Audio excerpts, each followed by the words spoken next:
Hey everybody, it's Eric from epautos.com, your libertarian car guy, coming at you from the 2019 Hyundai Santa Fe XL. That's what Hyundai is now calling the three-row version of the Santa Fe, which is also available in a two-row version, which used to be called the Sport, but now is just the regular Santa Fe. But that's not what I wanted to talk to you about today. I wanted to talk about this business that is going on in Europe and maybe coming here, that you may have read about elsewhere or even on EP Autos, about the government in Europe decreeing that beginning with the 2022 model year, all cars will have built-in intelligent speed assist, which is the latest euphemism for speed governor. And it's an elaborate speed governor. It's not just a restriction on how fast the car can go on the top. It's a means for restricting the vehicle's speed according to whatever the speed limit is on any road that you happen to be driving on. Now, regardless of what you think about speed limits, here's one of the things that is going to be a consequence of it if it comes to pass in this country. It will render driving just transportation. It will render irrelevant any distinction between any car. You might as well drive an 86 Yugo, because you know what? An 86 Yugo can eventually go 35 or 45 miles an hour. A Porsche 911 is not going to be allowed to go any faster. And it's not just the speed limit. They're probably going to use the same technology to limit how fast you can accelerate. So even that last little readout of freedom, of being able to punch it coming off the line and get up to 35 miles an hour faster than the Yugo, is going to be denied to us by our technocratic overlords. And this might as well include the car industry. The car industry has rolled over like a defeated poodle, and now not only accepts everything that the government decrees, but actively works to anticipate whatever the government comes up with, and even suggests to the government some of this stuff.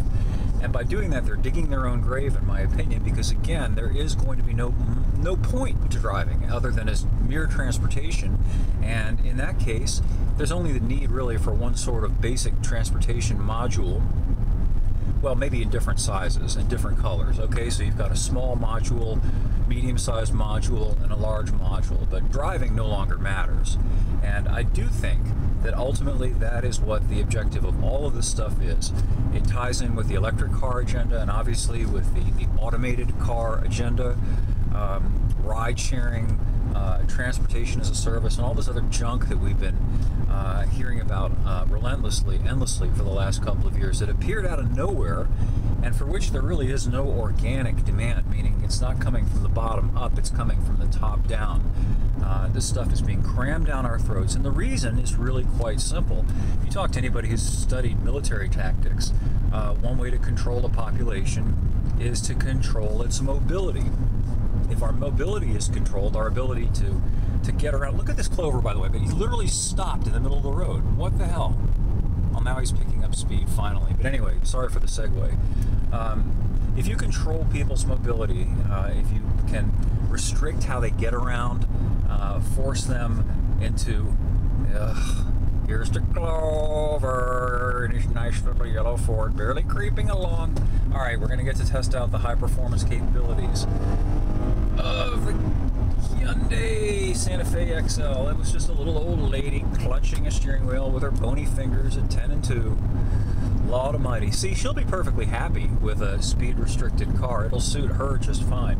But for the rest of us, it's going to make driving a complete bore fest, a snooze fest, pointless.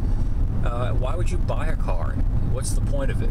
You know, people don't buy buses, they buy tickets to ride. They pay a fare to get on the stupid bus and get schlepped to wherever they're going in their broken-spirited, soul-crushed way. And that's what they're looking to do to us. And really, it's way overdue that we push back against this. The time has come, and if we don't seize this opportunity to stamp our foot down and stamp this into the ground, it is going to be too late.